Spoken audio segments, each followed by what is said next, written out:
we we found ourselves laughing harder and harder each time we blew it. And then I got curious. It wasn't always thus. I remember making a mistake and some part of myself beating me up.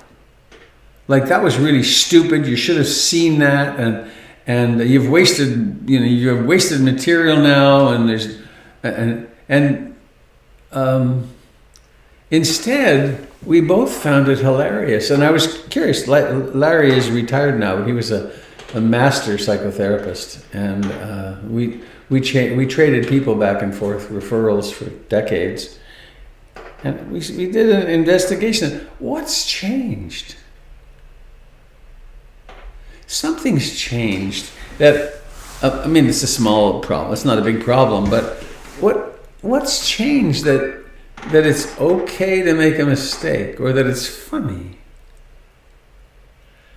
Well, it comes partly from having made thousands of mistakes. And then they come and they go. And of doing one's best not to make a mistake and then still blowing it.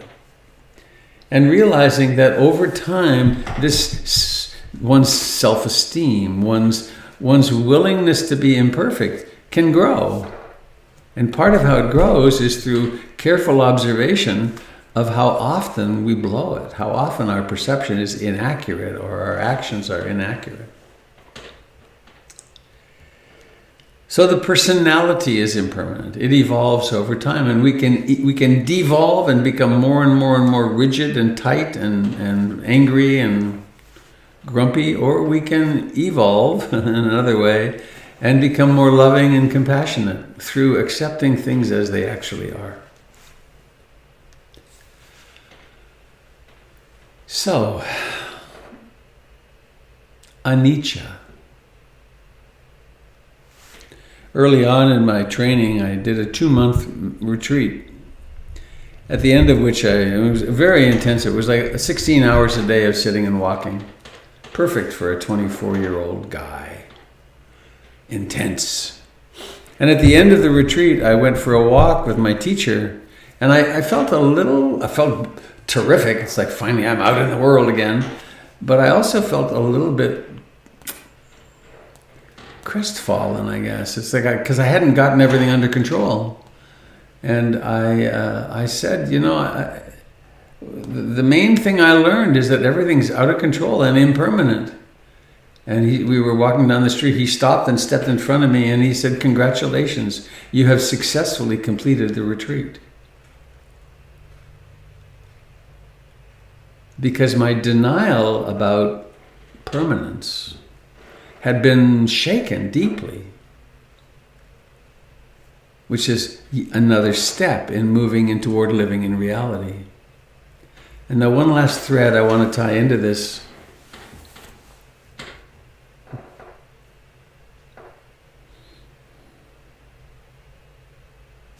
I think I want to do it like this. I can do it. I think I can find it.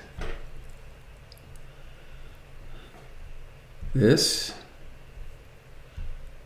All right, share. There's my friend Larry, but that's not the picture I want. This is the picture I want. Buddha was born on my bed. We sold him, and he went away to live with another family for 16 or 18 months.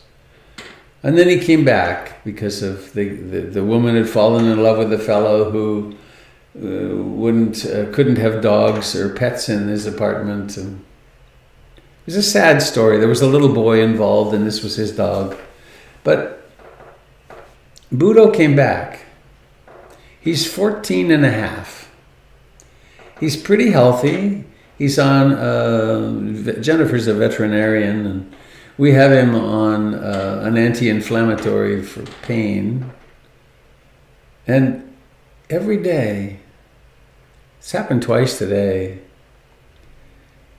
I stop and just crouch down and spend time with him.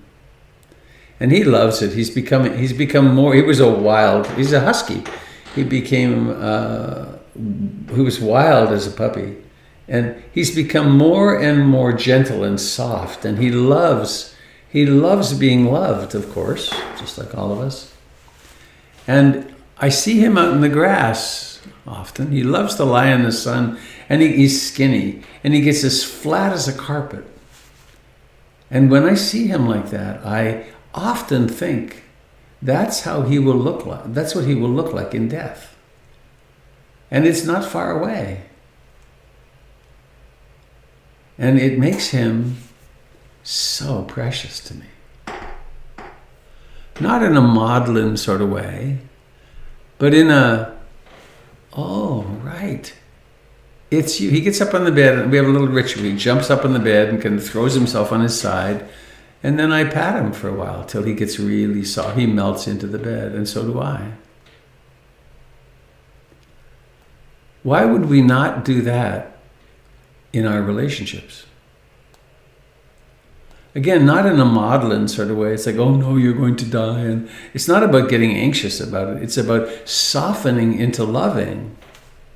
Because these moments that we are given are so utterly precious.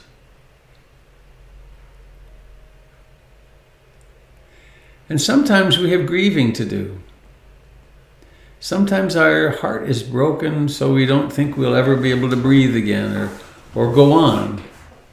And then if we have enough support, inner and outer, we actually go through the horrors of profound grief and the despair and depression and all that stuff, and come out the other side as a person with even more capacity to love and more heart. And some of us have had losses early in our lives that were way bigger than we could possibly metabolize at that point. And sometimes a new loss opens up the door to healing them. And other times the meditation itself opens up these old losses. And the purpose of that opening is to heal them, to assimilate, to open and to recognize the truth of impermanence and suffering.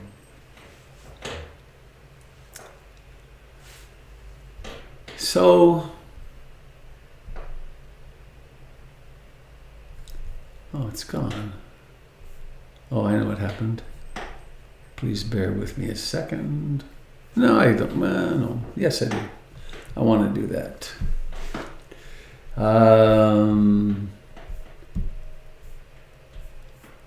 Okay, get out of this.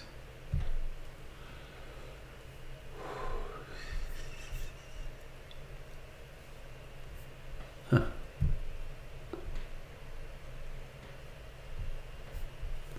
Oh, maybe I can't.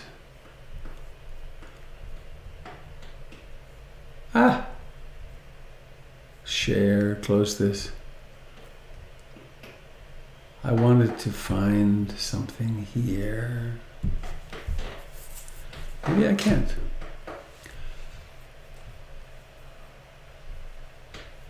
Oh well. I wanted to bring up the picture of Hunter again, but we can do it in our minds.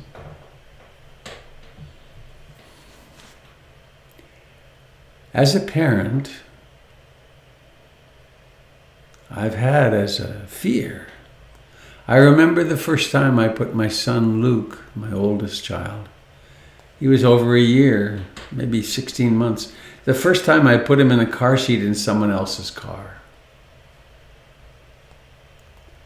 It was scary because I had this fantasy that he was safer in my car than in someone else's. I had a fine therapist at that point, one of several fine therapists I've had in my life. And he did a guided meditation with me in which we together imagined that I was holding Luke in my arms and that I had an encounter with the Buddha. And then I was offering him to the Buddha. And it was interesting because it felt not complete. And I softened, and Jesus walked in. This is Jesus of my childhood, and then Mary, and then I had a very tearful upwelling of offering him and saying, "He's not mine. He's not mine. I can't protect him. Would you please care of him. And it was a major step, a major downshift in my anxiety, because number one, I realized I couldn't protect him. And it's persisted. I still can't protect him.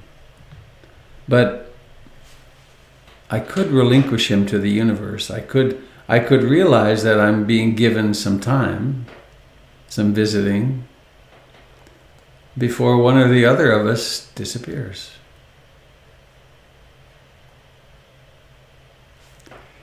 So I want to read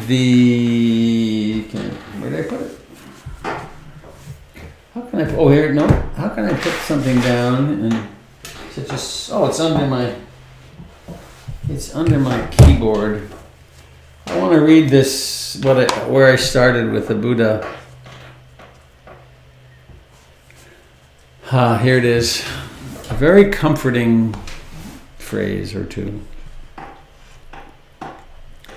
Thus should we look upon this changing world. All component things are impermanent. All component things are subject to dissolution. See all of this world as a star at dawn, a bubble in a stream, a flash of lightning in a summer cloud, a flickering lamp, a phantom, and a dream. Now this speaking that I've done, this being together in this way around this topic, could be very lightening. You could feel light and at ease and joyful. It's like, yes, it's true. On the other hand, it could easily have provoked some grief in you.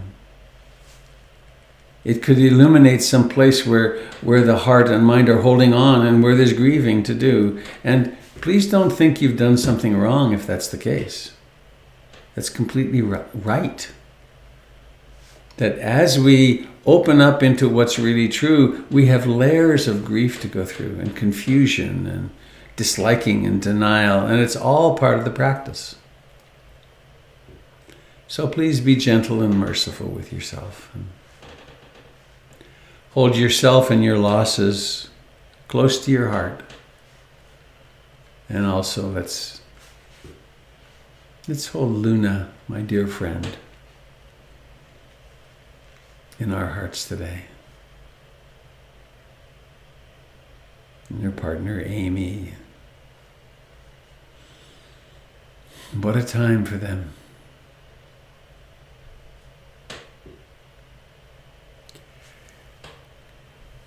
So we have a few minutes. I'd like to open it up. If this has touched anything in anyone that you'd like to speak of, please simply unmute yourself and share what you'd like. And thank you so much for participating today and for listening.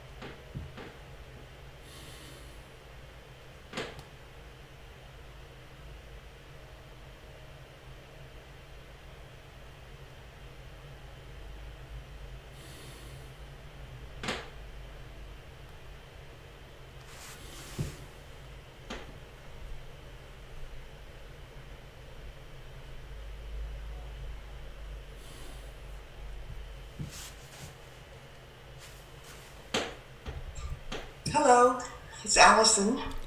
Hello, Allison. This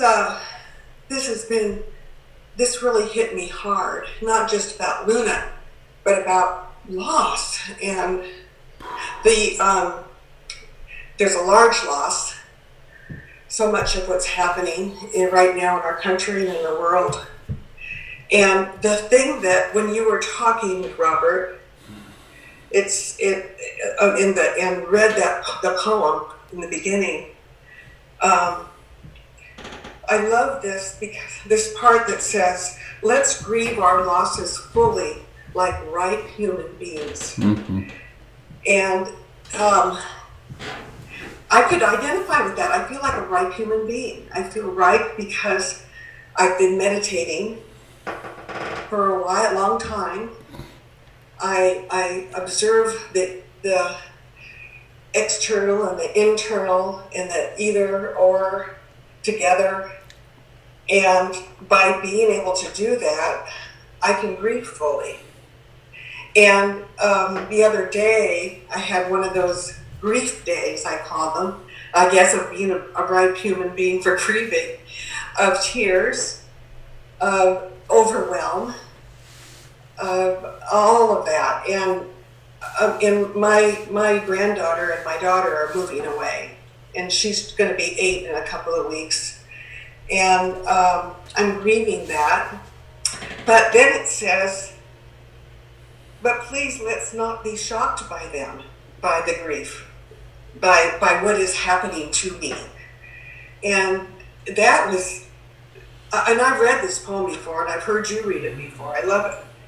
But let's not be shocked by them, and let's not act so betrayed as if life had broken her secret promise, you know? This is life. As a matter of fact, I remember when my ex-husband and I left Southern California for Joseph, Oregon, with our 3 little children under school age. And my parents, of course, were grieving. They didn't want me to go away. They spent summers up there, but not winters. And so this is part of life.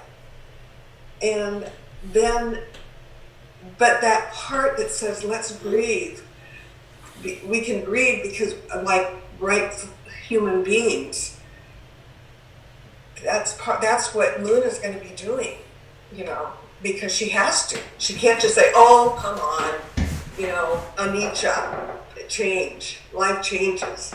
Yeah, but we are human beings with so much feeling. So that was really helpful for me to validate that line, that it's good to grieve.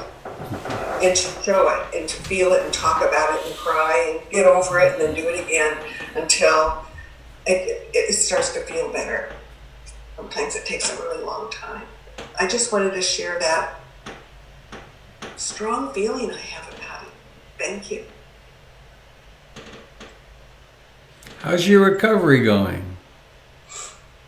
Pretty good. You know, that's the other thing. I'm coming off of these big drugs of pain medication. So I'm feeling my feelings. I'm becoming riper and riper with all this stuff that's coming at me. Instead of, oh yeah, okay, give me another pill, you know. And so this is part of it too, you know, just that part of recovery when you're not really down all the time, that you are starting to come to and be engaged in life.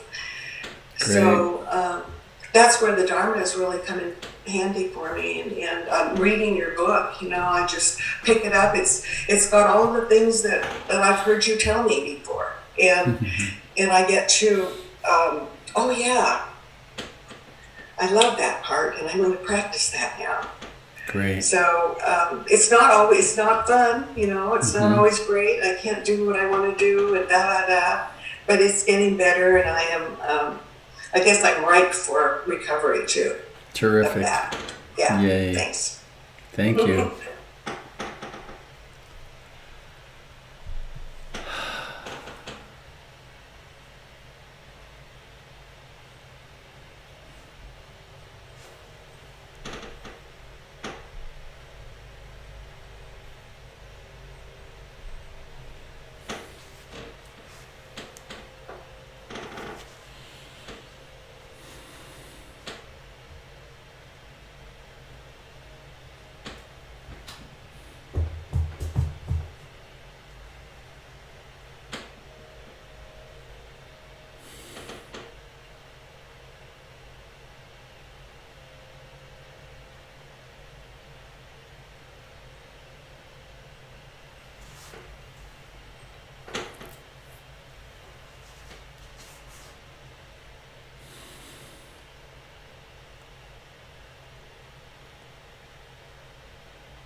Good morning, Robert. It's John.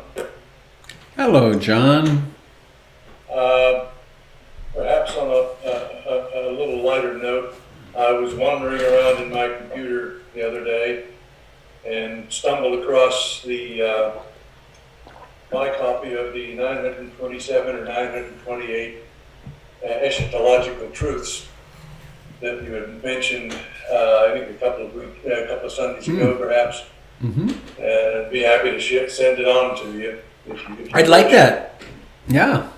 Because I ran into it in my 20s, and it stood me in good stead through these years. I'd love to see that. Okay, I'll forward it on to you. I'll send it to the PIMC. Okay, are you going to send it electronically? Email. Okay, use my address, robert@robertbeatty.com. Okay. Yeah. Okay, I'll do that. I have the narcissist email. Pardon me? I have the narcissist email with my own name. Well, Robert at We all need a little narcissism every once in a Well, while. it's true. There is healthy narcissism. Exactly. Thank you. Thanks.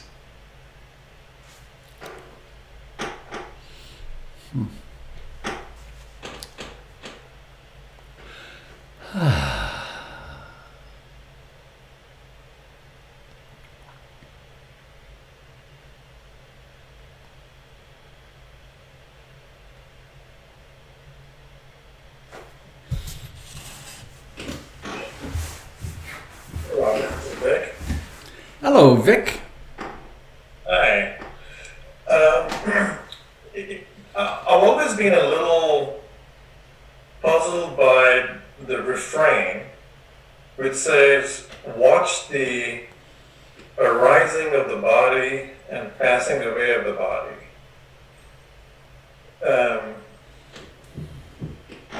I can speculate what that means, but I also hear arising of the body and passing away of the body. That's not very common usage, so I'm curious what that means. Lifting, moving, placing. Lifting, moving, placing. Reaching, stabbing, bringing.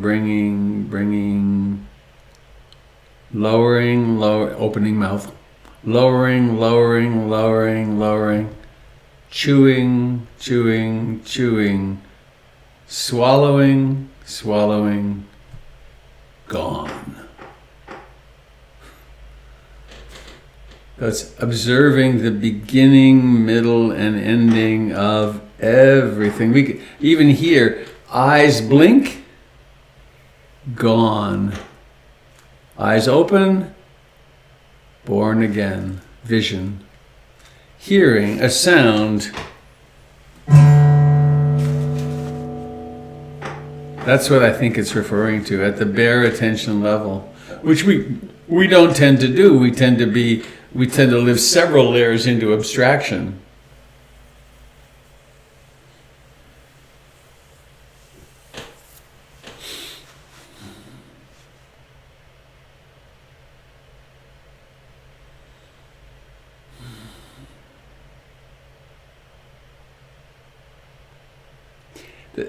The thing is that we're so identified with thinking that we live in a world of concepts rather than a world of actual direct experience. And this is a way of training ourselves to be in the direct experience of rather banal or trivial phenomena. But they are the essence. They are what our life is.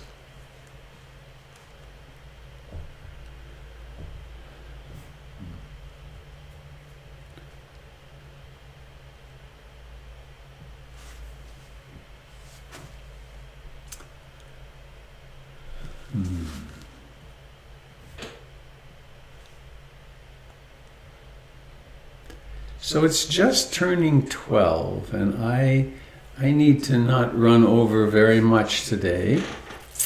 So is anybody sitting with something that you'd like to share? please.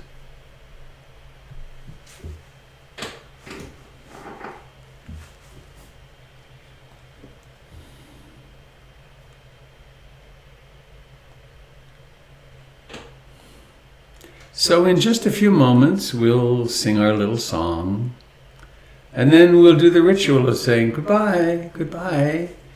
And this phenomenon, gathering together on a Sunday morning, came and went.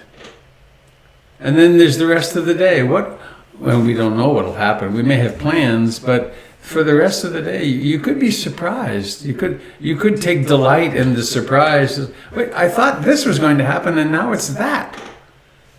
How interesting is that? I thought I was in control of it, and it turned out, no, Jennifer had something else for me to do.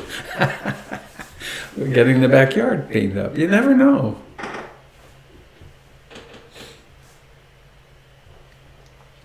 So let's close with the song, May All Beings Be Happy, which is the translation. Actually, the proper translation of Bhavatu Sabe Mangalam is May all beings receive all blessings. It doesn't have to do with the mood happiness, but this is the way we've translated it, so let's be with that. So I'm going to unmute. Please have a lovely afternoon and enjoy the phenomenon of things arising and passing away. I think we're unmuted. May all beings be happy. May all beings be happy. May all beings be happy. Sadhu, sadhu, sadhu. Thank you, dear friends. Thank you. Take care this afternoon. Bye. Thank you. Well, be safe. Thank you.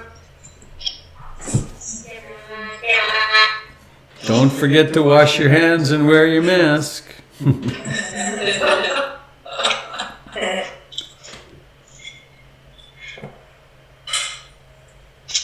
Bye, Jim. Bye, Robert. Goodbye, Allison. Take care. Okay, you too. Have a good day. Mm-hmm.